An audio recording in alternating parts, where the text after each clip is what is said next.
Sabado nga pala ngayon at wala akong duty. Kaya subukan nating magluto ng tumbong barbecue at ginataang malunggay para sa pamaris natin. Una nating gagawin ay lilinisan natin ang tumbong.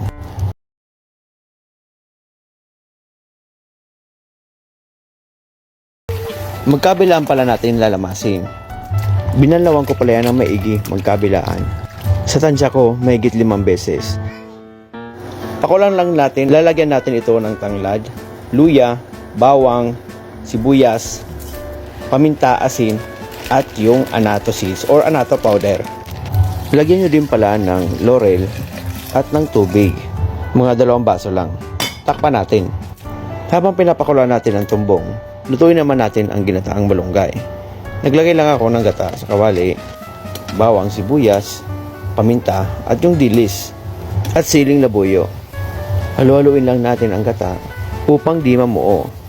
Pag medyo brown na, ilagay na natin ang daon ng malunggay. Dapat sakto lang yung ilalagay natin ng daon ng malunggay. Pag konti kasi yung gata, ang tendency kasi papait ang niluluto nating gulay na malunggay. Ganito lang dapat. Medyo may sabaw pa. Luto na yan. Ganyan lang kadali magluto ng gulay na malunggay. I-check naman natin yung pinakulaan nating tumbong.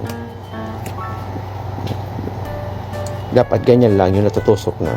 Malambot na yan. Mas maganda kasing malambot na upang di tayo mahirapang ituhog sa barbecue stick. Yung medyo makapal, ganito ko lang kalalaki hiniwa. Yung mga maninipis naman, hiniwa ko sa gitna pahaba. Siya nga pala, yung asawa ko na ang naglagay niyan sa barbecue stick. Ganito na pala karami yung nagawa natin. 60 pesos lang pala ang kilo ng tumbong dito sa amin. 2 kilo nga lang pala yan. Ihawi naman natin. Para sa pamahid natin, kuha lang tayo ng pinakulaan ng tumbong natin. Haluan lang natin ng 2 kutsarang ketchup, 2 kutsarang toyo, at 2 kutsara ng asukal. Pahiran natin ito na magkabilaan. At ayan na nga, si Ramsa na. Tikman natin. Isawsaw natin sa sukang may sili na may sibuyas, kaunting asukal, asin, at pipino. I-plating naman natin. Maglagay tayo ng kanin. Yung gulay natin, malunggay. Yan. Yung tikman natin. Yung gulay. Si Ramsa na.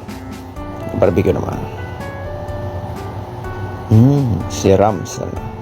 Baalala lang ulit sa mga mataas ang kolesterol dyan, bawal na lang kayo sa gulay na malunggay. 2 beses na yan! Gago! Tagayan natin ng konti lang. Pangontra lang.